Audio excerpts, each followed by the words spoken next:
Sesungguhnya hakikat sedekah adalah perdagangan kita dengan Allah. Allah Ta'ala berfirman, A'udzu billahi minasyaitonir rajim. Man dzalladzi yuqridu Allah qardan hasanah wa yudha'ifahu lahu wa lahu ajrun karim. Barang siapa yang berdagang dengan perdagangan yang baik, maka Allah Ta'ala akan melipat gandakan baginya kebaikan dan baginya pahala yang besar. Dan lebih lagi utama kita bersedekah di bulan yang mana bulan itu dilipat gandakan kebaikan, yaitu di bulan Ramadan. Kebaikan sedekah sendiri Allah Ta'ala mengatakan dalam hadis kursi, Ya ibna Adam, unfiq alaika. Berinfaklah engkau, bersedekahlah engkau, maka aku akan berinfak untukmu. Juga di dalam satu riwayat Rasulullah SAW bersabda, Ma tala'atis syamsu illa wa ala janbaihi malakan. Tidaklah munculnya matahari kecuali di sisi kanan kirinya ada dua malaikat.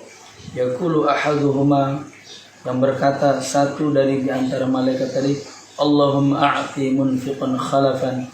Ya Allah, berikan kepada orang yang berinfak, yang bersedekah, keberuntungan. Wa yaqulul akhar, dan malaikat yang lain mengatakan, Allahumma a'ti mumsikan talafan.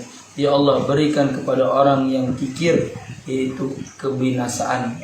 Maka kan saudaraku, tentu kebaikan infak sangatlah baik untuk kita semua. Lebih-lebih lagi di bulan mulia, yaitu di bulan Ramadan. Bukankah Rasulullah SAW adalah panutan buat kita, untuk kita semua, yang mana di antara ajarannya mengajarkan kita untuk bersedekah. Ajwadul khair binarrihil mursalah. Sosok Rasul adalah sosok yang menebar kebaikan, kebaikannya lebih baik daripada angin yang berhembus. Wa annahu ajwadu ma yakunu fi Ramadan, dan lebih-lebih Rasul lebih baik lagi ketika masuk di bulan Ramadan. Maka karena itu para ulama sepakat kalau sedekah wajib, yaitu zakat, baik diberikan di bulan Ramadan, juga diambil hukum kias, sebaik-baiknya sedekah juga dikeluarkan di bulan Ramadan. Maka karena saudaraku, mari kita bersedekah di bulan Ramadan, bentuk kecintaan kita kepada Allah, juga bentuk kecintaan kita kepada Rasulullah SAW. Ini saja yang bisa saya sampaikan. Billahi taufiq wal hidayah. Wassalamualaikum warahmatullahi wabarakatuh.